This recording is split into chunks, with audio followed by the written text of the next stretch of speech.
This is the X-Zone Broadcast Network, broadcasting worldwide on broadcast affiliates and satellite program providers, including CNN Broadcast Network, Sirius Satellite Network, Star Media, Good News Radio Network, Angel Broadcast Network, Wiki Broadcast Network, and WPBN TV. For more information on the X-Zone Broadcast Network, visit us at www.xzbn.net.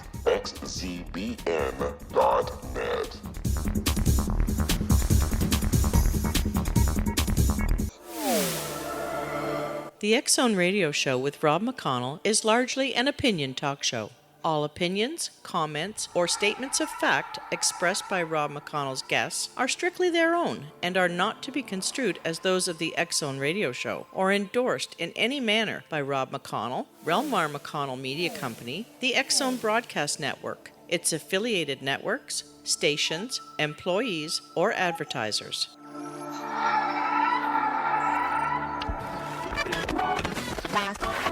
All Hit Radio.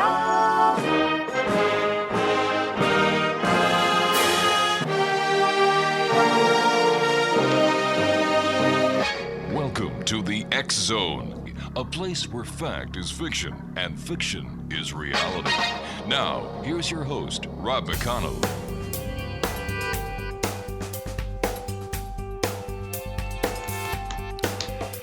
And welcome to the X-Zone, everyone. I am Rob McConnell, and for the next 4 hours, I'm going to be your host and your guide as together we cross the time-space continuum to this place that I call the X-Zone. It's a place where people dare to believe and dare to be heard. It's a place where fact is fiction and fiction is reality. And the X-Zone comes to you Monday through Friday from 10 p.m. Eastern until 2 a.m. Eastern, right here on the X-Zone Broadcast Network, all our broadcast affiliates, and on iHeartRadio. If you'd like to find out about the programming we have available for you, 724-365 on the X-Zone Broadcast Network, visit www.xzbn.net. My first guest tonight, X-Zone Nation, is Delahnnovah-Starr Livingstone. He is an inventor, author, philosopher, entrepreneur, webmaster, humanitarian, cosmologist, and visionary. Now, he was born in Montreal and has lived in Winnipeg, Vancouver, Denver, Colorado, Spokane, Washington, Halifax, Nova Scotia, Calgary, and the list goes on and on and on. He ran a small flower spar mining company in Vancouver in the mid-'60s, sold flowers in bars and restaurants across Canada and in Denver, Colorado, Spokane, Washington, and Ottawa from 1972 to 1984. We're going to be talking to Del tonight about the Revelatorium Revelations. Wow, that's a tongue twister, Del. That was first put up as a website in January of 1999. Welcome to the X-Zone, Del. And welcome to you, and thank you for having me on again. It's my pleasure. Let our listeners know a little bit about you. Man, you really moved around, and now you're in Brantford, Ontario. Well, I've been in Brantford now for pushing 5 years. I lived in Ottawa for the last 35. After migrating back and forth across Canada and in the States quite a few times before that. But the long and the short of it is I've settled down in the sense that I'm not doing flowers in the bars and the restaurants, which is where a lot of the traveling took place. But I have been working on revelatory information that started coming through at the end of the 90s. And to bring your readers up just a wee bit, we did an interview 2 years ago. Right. Just, I think, 5 days before the original Alien Cosmic Conference held in Brantford in June of 2015. Yeah. The presentation I made there, it was a table display. They wouldn't let me speak, cough, hack. But the table display was basically about the Revelatorium, which at that time was one book. The book is now, in the 2 years since, the original Revelatorium has been factored into two books. The first one is all of the information that had been in the original that dealt with the intelligent design of creation is now in its own book called The Intelligent Design of Creation. What's left in the Revelatorium is now called the Revelatorium of Alpha and Omega. And then starting with the Alien Cosmic Conference last year, again in Brantford, a third book has come up now called The Radionnic Ships of the Heavenly Host. And that's where all of our main focus is right now. And that's sort of more or less what we're going to be talking about tonight. Now, what happened there is I had about maybe 60 photographs in sort of fairly rough shape, but had been taken around Ottawa, Brantford, some of them back into Vancouver, that I had again on the table. Yeah, but And, photographs of sorry. what? Photographs of what? Oh, I'm sorry. Yeah. I'm sorry. I'm jumping miles ahead. Let me go into the sort of a discussion here a bit more at this point. I'm dealing with what's called the radionic ships of the heavenly host. These differ from the UFO ships that ufologists have been following, wanting the governments to disclose and things, in the sense that the UFOs of the ufologist side of things are from, and I'm going to jump, the Revelatorium had a lot of this stuff, but I'm going to jump into it with both feet. They're from a lower fifth dimensional area of just this local universe of about 1,000 galaxies. The radionic ships of the heavenly host are from the upper fifth dimension, and they're from all over creation. And they differ in that the lower ships are able to come down into the third dimension where people can see them going around. The radionic ships don't come into the third dimension, but when they come into the fourth dimension, they create a condensation of water moisture around themselves. All right, So Del, slow down. Take a deep breath. We're going to take a commercial break. Okay. XO Nation, our guest this hour is Delahnnovah-Starr Livingstone in Brantford, Ontario. His website is Radionnics.com, and we'll be back on the other side of this break after a few words from our sponsors and as Del catches his breath. We'll be back. Don't go away. All right. There we go.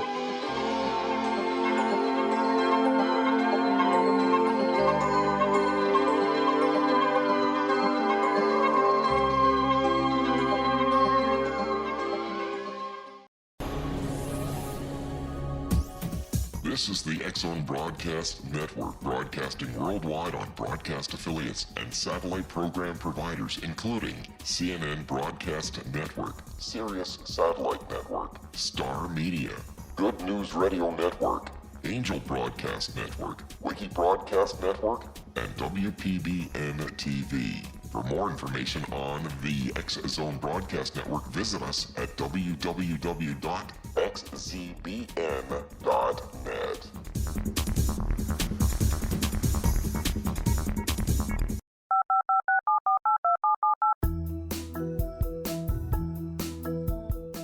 Did you know that when you're on the road with limited data or Wi-Fi, you can still listen to the X-Zone Radio Show with Rob McConnell, The Science of Magic with Gwilda Wiyaka, X-1, Dimension X, Space Patrol, and every minute of the X-Zone Broadcast Network by calling 213-401-0080, courtesy of Audio Now.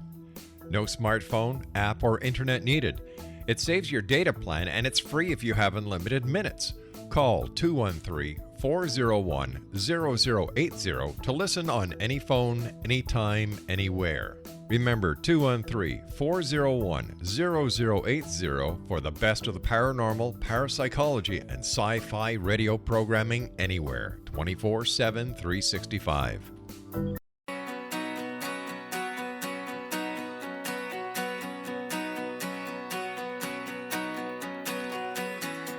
Hey, welcome back, everyone. Del Starr Livingstone is our guest, www.radionics.net. All right, Del, why don't you take us back to the beginning? All right. Well, first of all, it's radionics.com, and it's two N's, like Radionnics. And the reason for the name is because these particular ships are magnetic. They radiate a magnetic field, and I use two N's to differentiate that word from radionic health instruments, which are also magnetic or radio, electromagnetic. So there is a distinction made there. The beginning is, what would be a better beginning for you? How I learned about these ships or what they are? The website itself, we discussed this just before the break. The website itself has about 650 odd photographs from around the world, a good number of them taken here in Brantford in the area, showing both what are called radionic clouds, which are the magnetic reflection in the lower clouds of the ships from their magnetic fields in the fifth dimension. That's a mouthful. There's also now, which wasn't in the earlier work at all, but there's now a number of photographs of literally,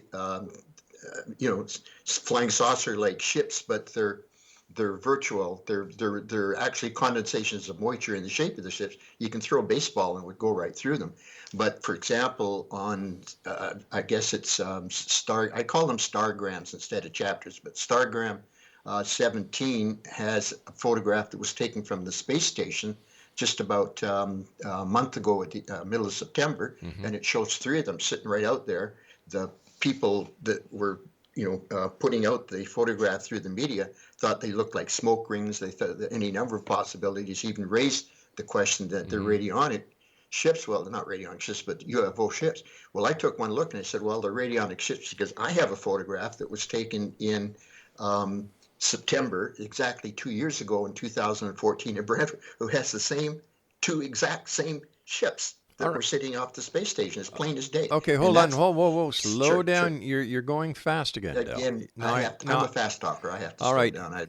All right. Now, I have to ask you something. Sure. Where did your interest in UFOs come from and radionics come from? From everything else I've read in your bio, there's no indication that you had an interest in UFOs or radionics or anything. Where did the interest come from? Well, literally, now this is going back into the mid-'60s, the hippie era and things like that. From about 1965 up, the interest in UFOs started to become fairly predominant. And I kind of, at a point, didn't believe in them, and then I started to believe in them. And then, why did you start to believe in them? Well, just because there was enough talk going on around at the time. This is, I won't say I was in the hippie community, but I wasn't of it. There's a big difference. All right, so you became involved because of all the talk. At that time, had you seen a UFO? Well, this is the next step. In the very beginning of 1971, I started participating in a series of lectures about UFOs and other matters. The Revelatorium was, an outcome of basically those discussions. But and this is a quick fun story. This would be January of 71. The lecture was being given up on the second floor of an apartment in Vancouver. Off the kitchen was a small patio, and three of us at a coffee break were standing out, talking about what the lecturer had been talking about. And it was an overcast sky. There was a young girl from Columbia, and there was a 6'9" fellow from Vancouver. The girl was in the process of saying with her hand over her head, every time I've seen a UFO, I felt a buzzing. She got that far. I had picked up on what looked like a saber jet flying across under the clouds with swept back wings. And in those days, you probably remember the jet trail always followed the plane by about 20 feet. Still does. Pardon me? Still does. Still does? Well, if you got good ears. But in those days, you could hear the jet trail pretty distinctly because they were always flying under the speed of sound in those days.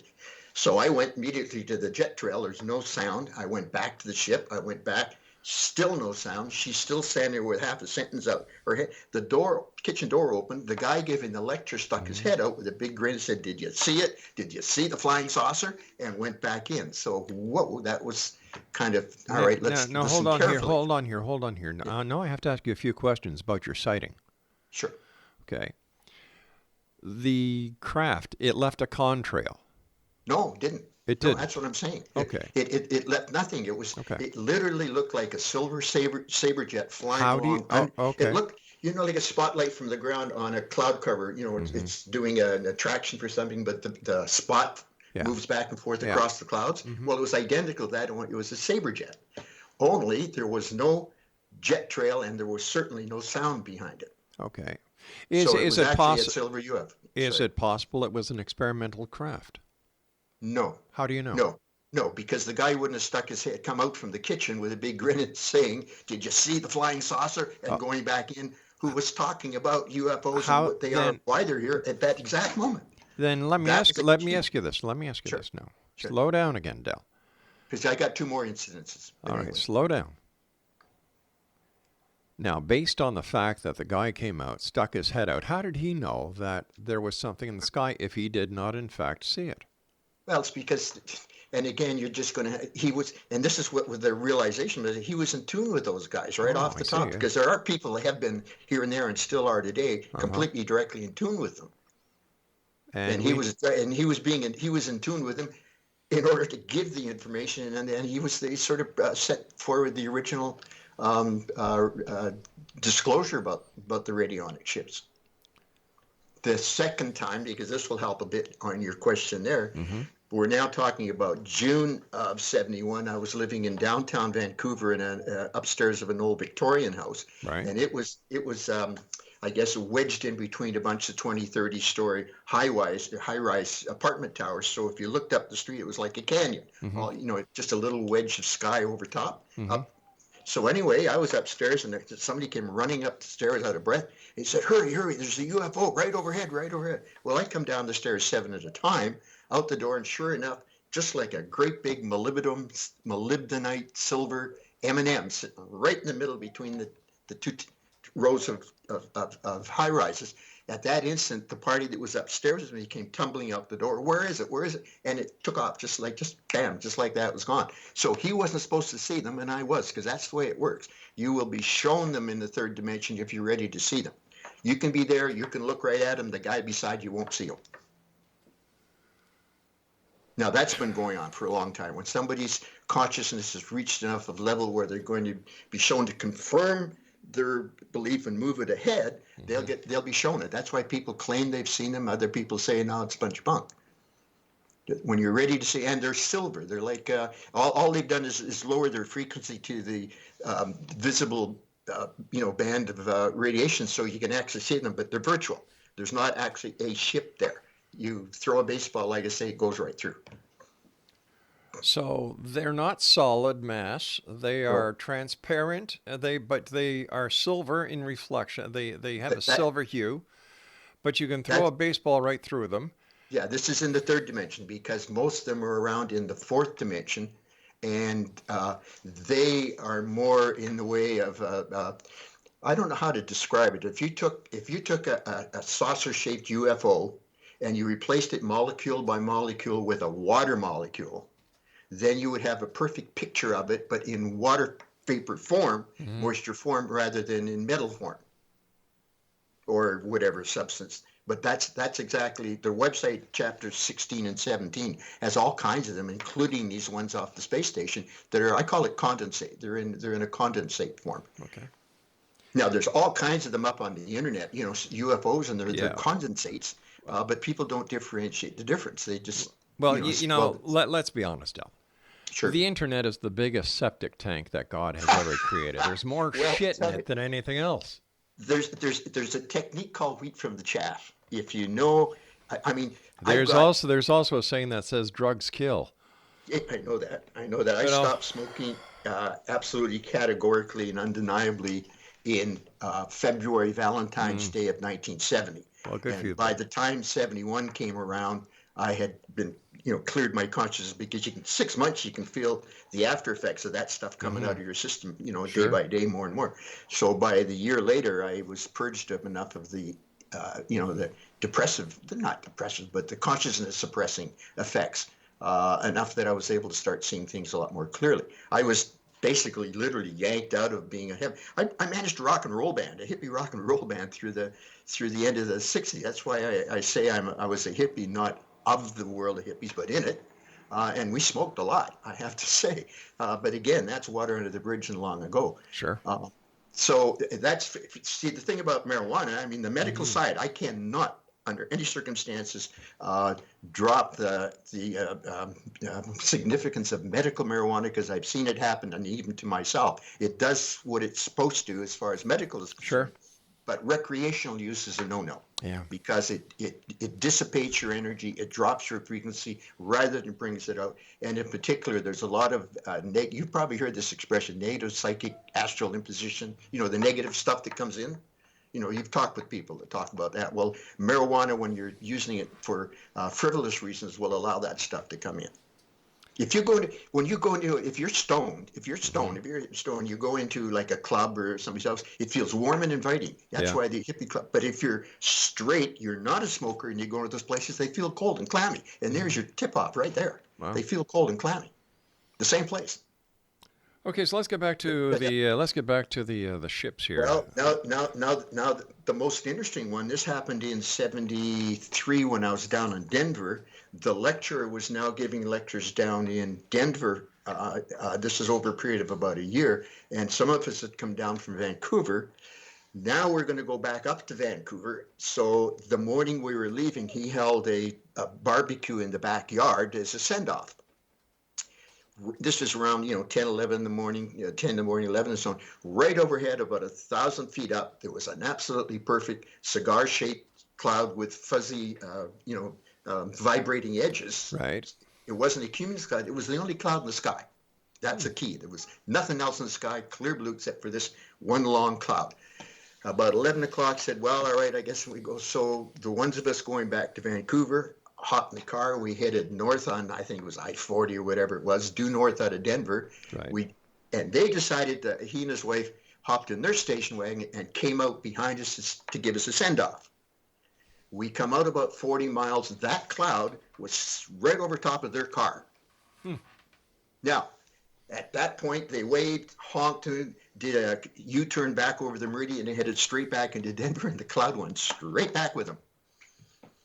Now, I found a photograph, it's in chapter 15, I guess, of the Radionnics.com, that was almost identical to, to the cloud that I saw down in Denver, except that it has a few cumulus clouds around too, but take away those, you have exactly what I was looking at. But it went straight back into Denver with him. What I'm saying is that this guy was he was the feet on the ground. All right, Del, stand by. You and I have to take our news break at the bottom of the hour. This is the X Zone. I am Rob McConnell. We're coming to you from our broadcast center in Hamilton, Ontario, Canada, around the world on the X Zone Broadcast Network and iHeartRadio. If you'd like to send me an email, xzone@xzoneradiotv.com, on all social media sites, X Zone Radio TV.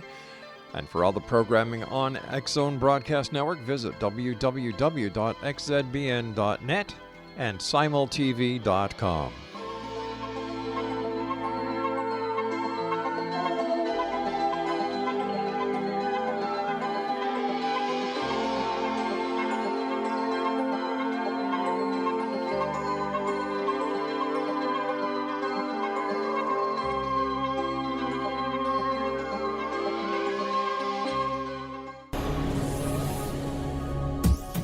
This is the X Zone Broadcast Network, broadcasting worldwide on broadcast affiliates and satellite program providers, including CNN Broadcast Network, Sirius Satellite Network, Star Media, Good News Radio Network, Angel Broadcast Network, Wiki Broadcast Network, and WPBN TV. For more information on the X Zone Broadcast Network, visit us at www.xzbn.net.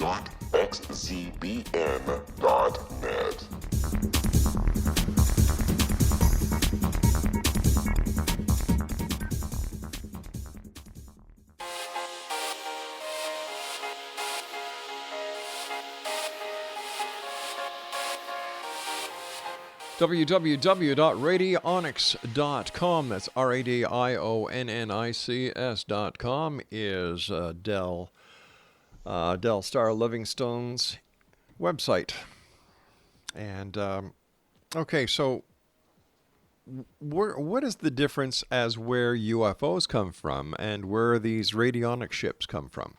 Well, there's pretty well a, fairly big chunk of another discussion down the road, which I'll save off until the next interview.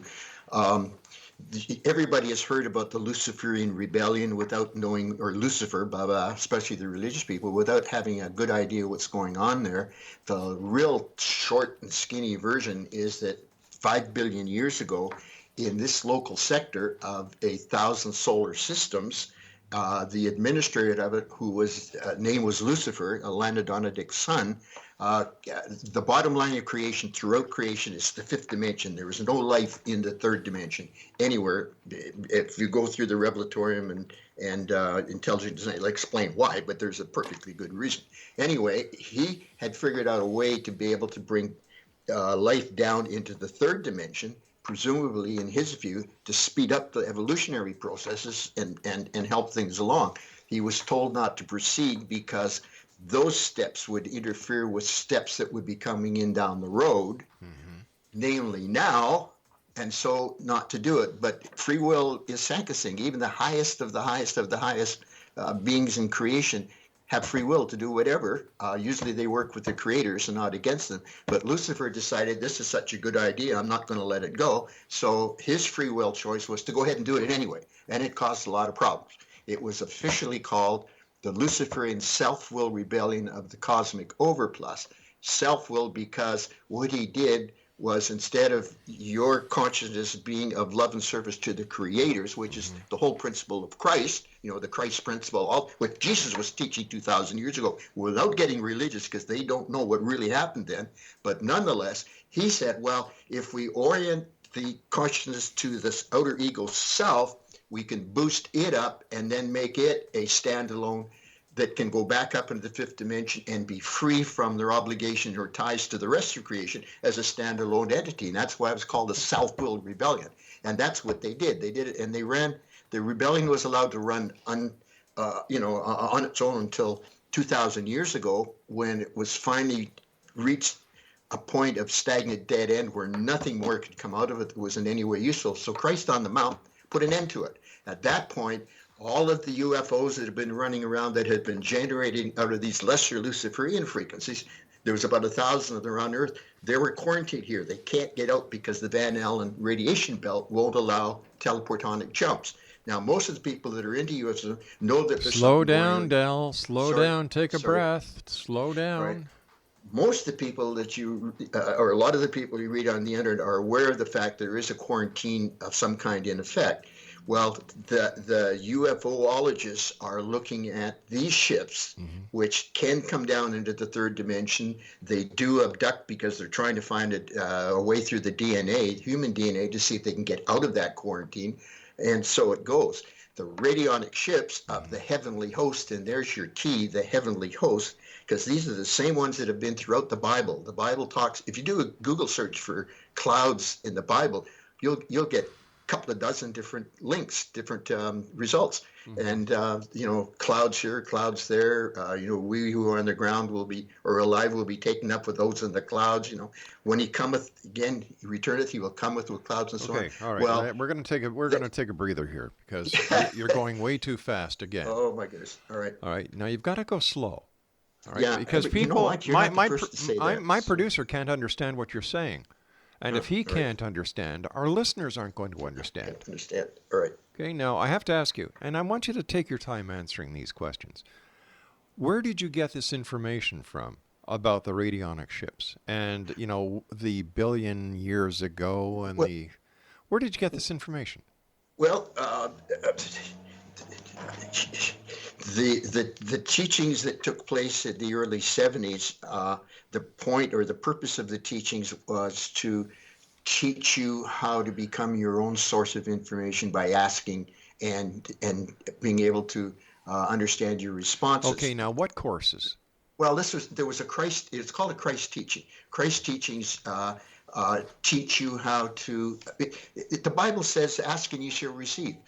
It also says, ask and I will answer because I'm closer in hands and feet. What these refer to is the fact that you do have a mechanism to your higher consciousness that will bring that information to you on the spot. Then taking it up a step further, where the prophets receive their information and so on by, is that the information will be brought down from the higher dimension into your higher consciousness, which will bring it down into your outer consciousness, where you see it as a vision or an insight or various things like that. All right, so let me ask, whoa, slow down here. Slow down. How do we know that the information that you're getting is not a manifestation of your own imagination and so on? Yeah. cause always confirms itself in effect. And How? that's a good one because if you're not sure of it, first of all, sometimes you'll get an extreme certainty of that feeling. You'll get a yes or no. And if you watch things happen, it's happened to me countless times, down the road, it gets confirmed by something that goes on in the outer world all the time. And that's one of the main ways. People say, "Are you channeling?" No, I'm not. This has nothing to do with channeling. It's called Melchizedek attunement and consciousness, and it means it's a direct thought transference. I get the thought. It's my job. I call myself a wordsmith. If you go through the Radionnic website, you'll see the Okay, term. now slow down here again. Hold on here. Sure. Who do you get this information from? Well, it comes. I know I've had a good part of this has come from the Melchizedek worlds and the Magellanic clouds. Some of it has come from Nebadon, which is the capital of this galaxy. Oh, okay, now let me ask you. Hold on here. Let me ask you. How do you know? How do you know the name of the capital of this galaxy? Well, now this is not where I got the names from, but for example, a lot of people are aware of the Urantia book, which has some good information in it. It also has a lot of misleading information, but it gave those names at one time. Those names have come around again. Versa, for example, is the headquarters of this local super universe, and I know that I have an attunement straight out there. It's not like I get the message and it came from there. I just get the message. I get. There are people now calling the term download. I've heard that term now used by quite a few people in the last year and a half. They call it downloads. They get a new piece of information, and it's up to them to sort the wheat from the chaff. The reason, again, the importance of the fact that I had stopped smoking marijuana, because if you're still smoking marijuana, you can't tell the real ones from the illusionary ones, because you're correct about that. If you're smoking pot, you can have all kinds of wonderful and wild, huge illuminations that are straight out of your imagination, because pot will do that. So the way to how the radionics information now has come together as it currently exists. I had by now been living in Ottawa from the 70s up until the early 90s. I had done nothing with the information and had not spent any time musing with and so on. I did notice, without any reason to wonder what was going on, I did notice that the skies often had crisscrossing lines all over the place, sometimes like broken glass. But in 1994, all of a sudden, those are the magnetic cloud reflections of the radionic ships. Picture was clear as a bell, instantly, clear as a bell. And what happens is that I use the term anchor ships for lack of another, it works. Two of these ships will come in, they'll set up 180 degrees apart from each other. One will be a magnetic, negative magnetic pole. The other will be a positive pole, just like a bar magnet on the table. And they'll set up a magnetic field between them. It could, in some cases, be hundreds of miles apart, sometimes quite close. But they'll set up a magnetic envelope. Well, hold on here. Let us say that there are two hypothetical ships. One is emanating a positive, and the other is a negative. What would happen if an aircraft flew in between those two poles? Absolutely nothing. You're wrong. You are wrong. You are wrong, no. sir, because if, in fact, there is a reversal of the polarity in the poles, the jet engines would stop. Rob, that's a beautiful question to ask, because in chapter 2, I can't remember which figure it is, of the Stargram 2 of the Radionic website, there's a picture of one of these magnetic clouds. They're always vertical. These anchor ship ones are vertical. They have an apex point just off, 10, 15, 20 degrees off the horizon. Yeah. And right up the middle of it, there's a contrail that's a perfect spiral. A jet plane contrail. It's an absolute corkscrew spiral. If you go, and that was when you don't get the two at the same time very often, but in this particular case, I was able to get the positive pole one in the 180 degrees in the opposite direction, and there was the contrail coming down, right down into the apex. Now he's on the way to Buffalo or wherever the heck it was. So you took this picture yourself? Yeah, a good number of the pictures in this website I took myself, yeah. And there's quite a few lately, some really good ones that have just come in recently by people that have seen the website and said, hey, but wait a minute, I've got some of those. I just got a bunch in 5 or 6 days ago from a fellow in Medicine Hat. He probably sent me about 20. He's been photographing without having a clue since 2012, just because he knew they were different than clouds. And I've got 4 of them in the website now. And the first one in there is from all the way back to 2012. Let me ask you this question. Have you had a meteorologist look at these pictures? And if so, what have they said? Well, I haven't had meteorologists, but I have not most people, but people look at it and say, them's chemtrails. No, wait a sec. Wait a sec, hold on here. If you're calling them clouds, why haven't you had them authenticated as either clouds or not clouds by members of the scientific community? Well, all right. That's. I haven't taken the step to do it. I have sent the information out to a few, but never got any replies back. But the thing is, you have to go to the website. The first page, the introduction page, will show you right then and there, these are not your normal meteorological events. But once again, why don't you have that validated? Well, that's a point. You make a valid point. I've never thought of doing that because I didn't think I need to, but maybe so. Did you expect people to take your word for, your words as the gospel? Well, this is what they are? This is the website reinforces itself. I have a picture over here in chapter 3, and all of a sudden now there's one way over in chapter 15 that's literally identical to that one on opposite sides of the planet, 3 years apart. Identical. Not identical. They can't be identical, but they're close enough that they're like kissing cousins. And I've done that all the way through the website, reference one back to the other to build that unification. See, there's some pictures in there that I agreed, somebody might argue it, but there's some in there that are so dead bang, it's impossible to say, that's not something else. Why not? It's because it's just the But your expertise it sits so well with what has been said. Yes. But hold on. No, that's true. Hold on. It's still not scientific. Hold on. We've got to take our final break. We'll be right back. Sure. Right. X-Zone Nation, we'll be back on the other side of this break as we wrap up this hour here in the X-Zone from our broadcast center in Hamilton, Ontario, Canada. My name is Rob McConnell. Whatever you do, don't go away. We'll be back wrapping this hour up.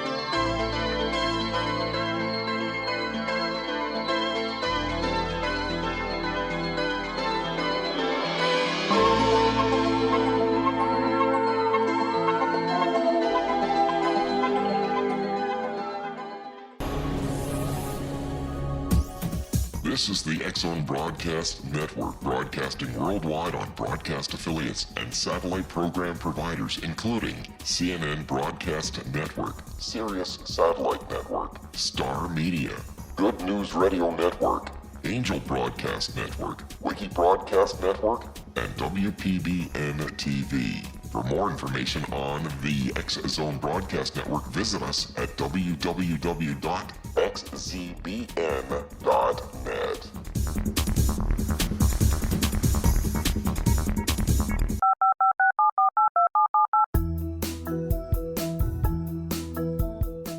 Did you know that when you're on the road with limited data or Wi-Fi, you can still listen to the X-Zone Radio Show with Rob McConnell, The Science of Magic with Gwilda Wiyaka, X-1, Dimension X, Space Patrol, and every minute of the X-Zone Broadcast Network by calling 213-401-0080, courtesy of Audio Now.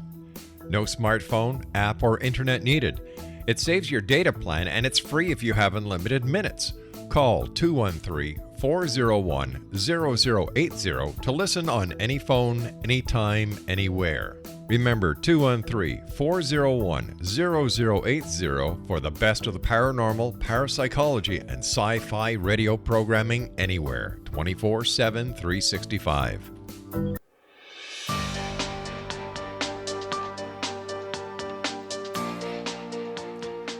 www.radionics.com is the website. Delahnnovah-Starr Livingstone is our special guest. He's an inventor, author, philosopher, entrepreneur, webmaster, humanitarian, cosmologist, and Visionaire. Once again, www.radionics.com. Okay. Rob, if I can, with the time we have left, can I give one more sort of small story, because it will help take it out of the need to have it scientifically. It won't I do hope the so. job. I hope so.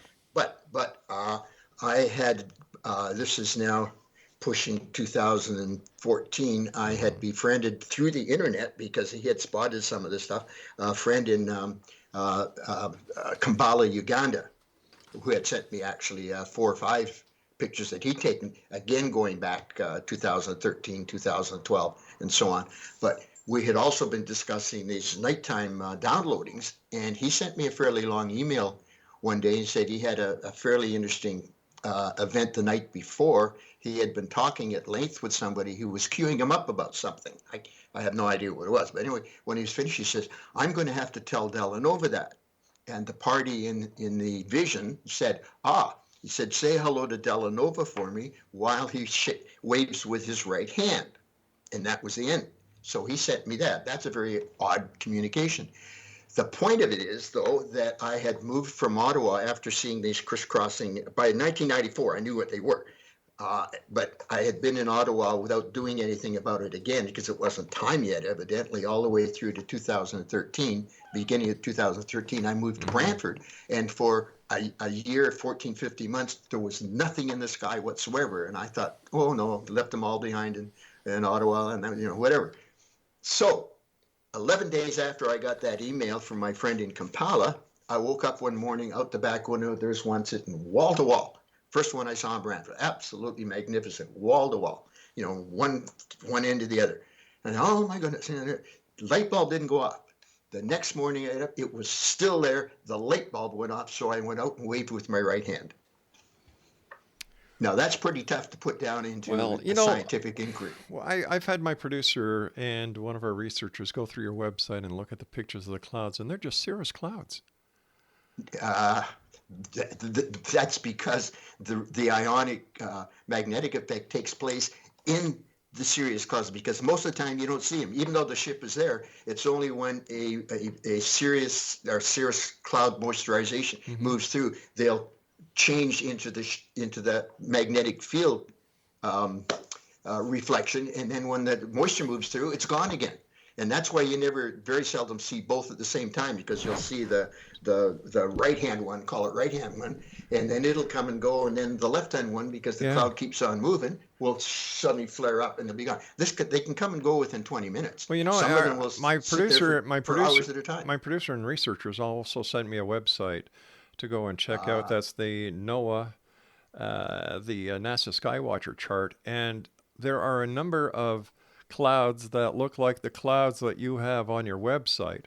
I'm not saying they're the exact same pictures, but the clouds are similar, and there's nothing spectacular about them. So I'm having a hard time understanding how you can actually associate something with Armageddon, with clouds, with Jesus, with super galaxies and UFOs. It's sort of a matter of knowing what you're looking for. A lot of some of the photographs on the website have come out of Google searches or Bing or any of them for chemtrails, sky photos, cloud photos, and so on. And I can look through 500 and boom, there's one. Then I look through tens of thousands of these on the internet, and boom, there's a second. They stick out every now and then. All right. So at the end of the day, what difference will it make in anybody's life? Oh, well, that's an interesting question. As you may have or not had discussions with people on air about the fact that the consciousness of mankind is going up higher and higher all the time, rapidly, ever since the Mayan calendar through the end of the 90s and 2012. You know that supposedly mankind is going through quite an expansion in consciousness. Yeah, well, it's called evolution. Okay, go on. Well, that's great. All right, agreed. Same thing. All right. It's now ready for mankind as a whole. A lot of people believe in the higher dimensions without having much of an idea what they might be, but they believe in higher dimensions. The mass consciousness, that I call them the Mr. and Mrs. Walmart, still don't. But their consciousness is going up higher and higher too, and the point is going to be reached fairly soon when an understanding or an acceptance of the fact of higher dimensions will start coming in as part of that picture. Let me ask you a question. Hypothetically, what happens if everybody who believes in these higher dimensions and the multiverses and everything else like this in the New Age genre is wrong? Sure. Well, that's a very good question, but I can't answer that to say that. See, don't forget, faith is a good part of a lot of this. But again, like I say, cause confirms itself in effect. What I'm saying by that is that the changes that are going on that have been predicted, some of them since the 60s and so on, the Mayan calendar was obviously long before that. Whoa, wait a sec. The Mayan calendar, according to the New Age gurus, was going to be the end of the world because the Mayan calendar ended up on December the 21st, 2012. That was just a bunch of bunk. This whole thing with the Mayan calendar was perpetrated by a bunch of people on drugs, for God's sake. Here's the thing. Nothing took place in the outer world vision, but at exactly 2 hours before midnight on the 20th, all right, just exactly as though it was New York City Times Square at 12 o'clock midnight, a huge, I call it interdimensional cheer went up, just like a huge, cheer and throwing of hats and everything all around the world. Well, wait a sec. My show was live that night. We did a 24-hour period live, and we had people from around the world, and the report was nothing happened. I know, because they weren't picking up on the cheer, because it was only the people whose consciousnesses were attuned high enough, and I consider mine to be enough to be able to pick up that particular frequency. This is how do you prove it? But we had just finished a 25,000 year cycle of 12 dispensations. The Piscean age was the last 2,000 years. That was the Piscean dispensation. Dispensations are 2,000 year periods because new energy is released into the evolution at that point. How do we know that? How do we know that? How do we know that? Everything that we're talking. This is all. Wait a sec. When you're talking about ancient writings, you're talking about writings that were done by people who had a very limited knowledge about the world around them. They thought the world was flat, for God's sake. That some still do. Those are the people who deserve to be in the insane asylum, Earth's fifth dimension is flat. It's not the third dimension is flat. Earth's fifth dimension is flat. But that's again is another side of things. Anyway, how do I put it? Just because the fact that most people don't get this kind of information shouldn't dismiss the possibility that some do. But the big problem is what are slowly raising the big problem is those who claim to have the information do not put it across as anything that could be taken seriously. No, because the matters of the higher dimension can't be shown except by analogy or by example, and I consider these radionic ships a perfect example. Can't be shown in the third dimension. It's not something of the physical plane. Engineers disdain the idea. Okay, so what you're saying is they got to have wheat on the ground. What you're saying is that in order to believe that these ships do exist, you have to believe unconditionally. And if you believe unconditionally, then you're a believer, and everyone who uses rationale and a scientific way of looking at things or gathering evidence is wrong. No, you don't have to believe it unconditionally, but if you start having a bit of a belief in it, at least to a point, more of it will start coming in, more of it will start, and the next thing you know, you do see the picture. That's the way it works, and it doesn't happen for everybody, but it's an inevitable process. Once you start, you just have to have that one tiny little finger through the, through the dark web. Of having that tiny bit of belief, because that allows the rest to start coming through. And I'm not guaranteeing that anybody's going to have that happen. All I'm saying is that without that belief, at least a little bit, it can't happen. It's as simple as that. And the scientific community of all of are the most afflicted by the fact that they cannot accept anything that isn't in a test tube laboratory. Well, they're not the only ones, because 93% of the population doesn't believe. Well, here's the thing. At the beginning of the 60s, if you believed in astrology, you're a kook. At the end of the 60s, if you didn't believe in astrology, you were a square. Oh, I don't know about that. I don't know about that. I know many people who do not believe in astrology. But the general population moved from utter unacceptance of the possibility of astrology into a sort of a general, acceptance of astrology through the hippie movement and into the 70s.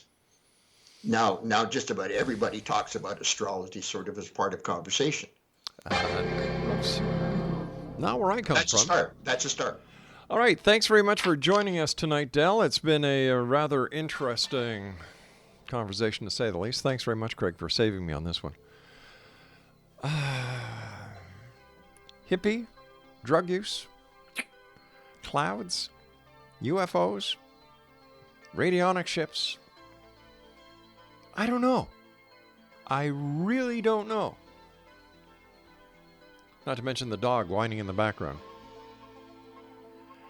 On a scale of 1 to 10, minus 39.